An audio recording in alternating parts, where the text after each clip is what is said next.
Buenas tardes, profesora y compañeros.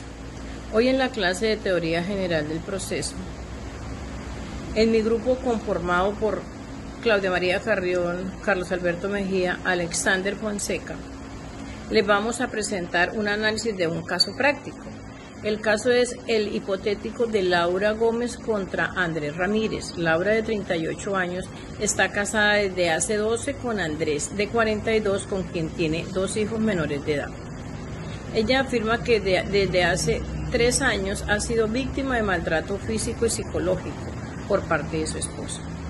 El 15 de marzo del 2023 acudió al hospital con un hematoma en el brazo derecho, lo cual quedó consignado en la historia clínica. Posteriormente, el Instituto de Medicina Legal confirmó que las heridas eran compatibles con trauma contuso y le otorgó 12 días de incapacidad médica. Además, la profesora de uno de los hijos informó a la comisaría de familia que el niño comentó: su papá le pega a su mamá cuando toma trago. Este testimonio también fue incorporado en el proceso. Por su parte, Andrés niega los hechos y sostiene que Laura solo busca ventajas en su proceso de custodia y bienes. Su defensa presentó como testigo a un vecino, quien asegura nunca haber visto agresiones, sino únicamente discusiones de pareja. Jurídicamente, este caso encuadra en el delito de violencia intrafamiliar regulado en el artículo 229 del Código Penal colombiano. El sujeto activo es Andrés, acusado de la conducta. La víctima es su esposa, Laura Gómez. El bien jurídico protegido es la armonía familiar, la dignidad y la integridad personal.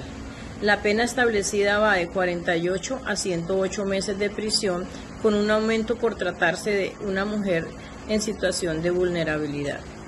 Ahora bien, en calidad de fiscal, en lo que corresponde a la admisibilidad de la prueba, debemos analizar si las pruebas presentadas son pertinentes, legales y útiles. El testimonio de la víctima Laura es pertinente y útil, pues relata directamente los hechos de violencia. La historia clínica y el informe de medicina legal son pruebas legales, técnicas y muy útiles porque respaldan de manera objetiva las lecciones sufridas. El testimonio de la profesora también es pertinente, aunque es una prueba indirecta, ya que se trata de lo que escuchó decir al niño. Por último, el testimonio del vecino es pertinente, pero de poco valor, ya que no desvirtúa la versión de la víctima. Es importante recordar que sería inadmisible pruebas obtenidas de forma ilegal, como grabaciones sin autorización judicial o aquellas presentadas fuera del tiempo procesal. En conclusión, las pruebas aportadas por la víctima son válidas, pertinentes y útiles para el juicio, y en este caso tienen la fuerza suficiente para mostrar la existencia de la violencia intrafamiliar. Buenas tardes, apreciado docente, soy José Fonseca. A continuación vamos a hablar sobre el descubrimiento probatorio frente al caso de Laura versus Andrés. El descubrimiento probatorio es un acto procesal mediante el cual la Fiscalía y la Defensa deben revelar mutuamente las pruebas que pretenden presentar durante el juicio oral.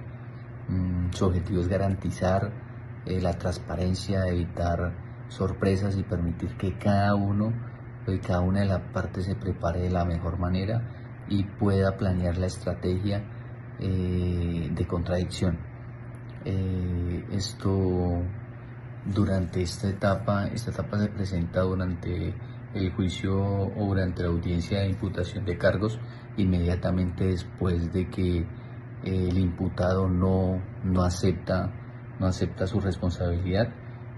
Seguidamente ello se procede a realizar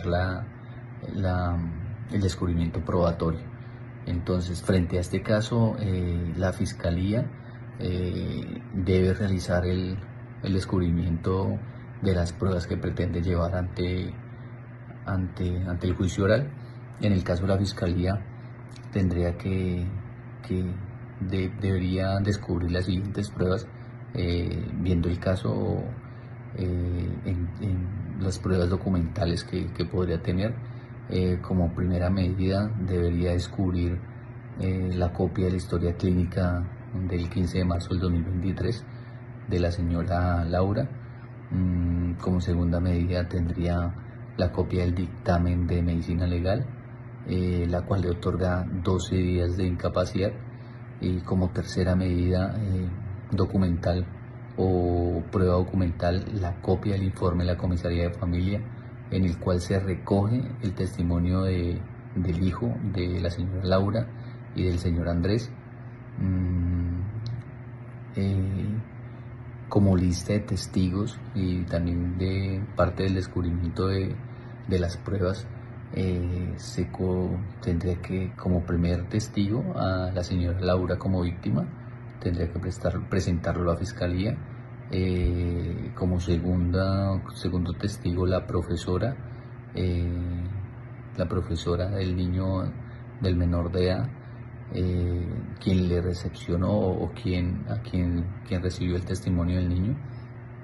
Y como tercer testigo, al médico legista que realizó el examen.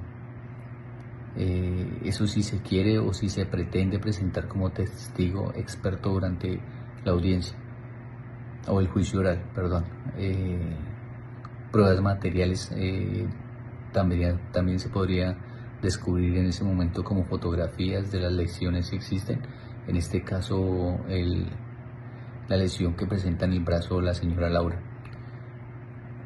Por la contraparte, las pruebas que la defensa del señor Andrés debe descubrir ante la fiscalía en esta parte del proceso sería, como lista de testigos, que sería el único testigo que tendría el señor Andrés, que serían los datos del vecino, quien declara que solo escuchó discusiones entre la pareja, pero que en ningún momento evidenció que hubiese maltrato intrafamiliar o golpes.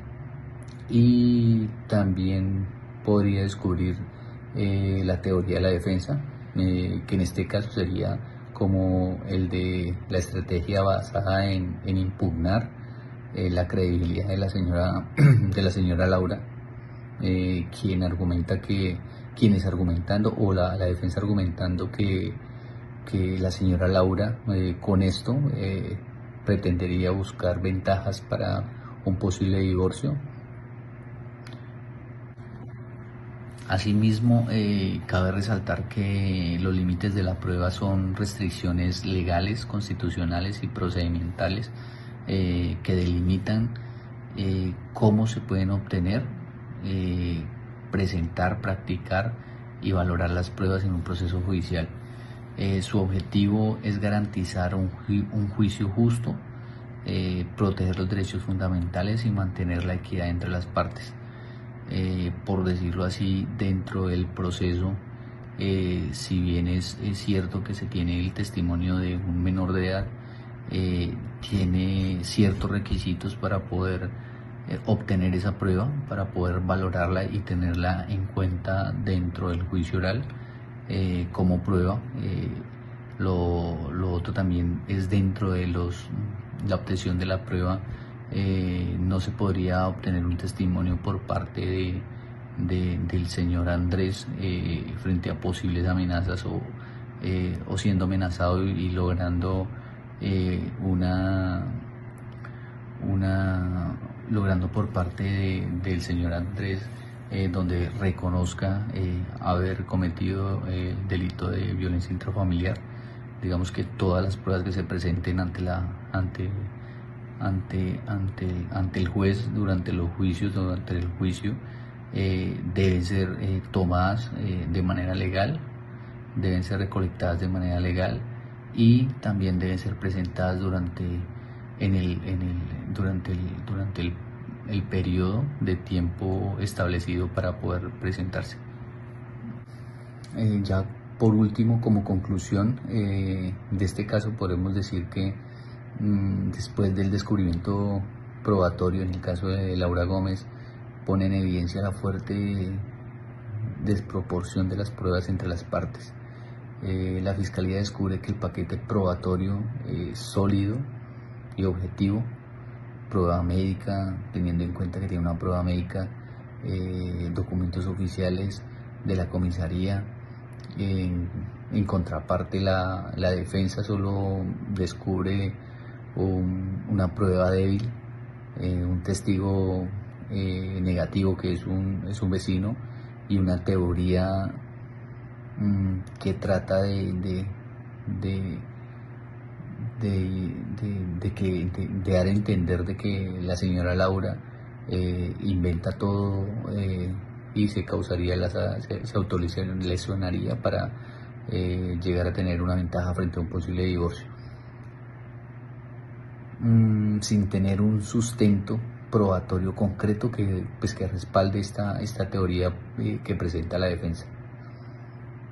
Buenas tardes, mi nombre es Carlos Arturo Mejía Leiva, estudiante de Derecho Virtual, cuarto semestre, Universidad del Área Andina. Continuando con nuestra cátedra de Teoría de la Prueba, Eje 2, y con el tema de audiencia preparatoria y en calidad de juez dentro de este juicio simulado, corresponde a este despacho analizar las pruebas presentadas por la Fiscalía y la Defensa, aplicando los principios de pertinencia, legalidad, utilidad y valoración en conjunto con sana crítica. De un lado, la Fiscalía presentó el testimonio directo de la víctima, respaldado por la historia clínica y el dictamen de medicina legal.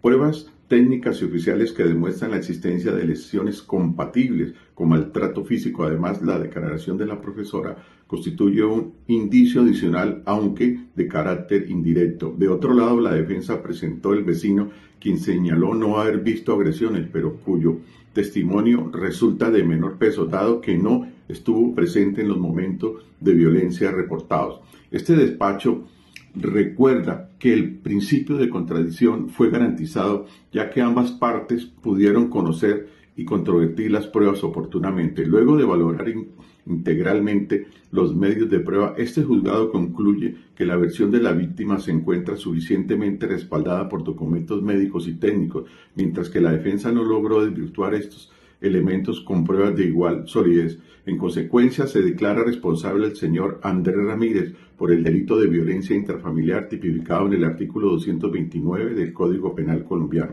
Este caso evidencia la importancia de la prueba en la función jurisdiccional, pues solo a través de su correcta admisión, práctica y valoración es posible garantizar justicia y proteger los derechos fundamentales de las víctimas. Muchas gracias.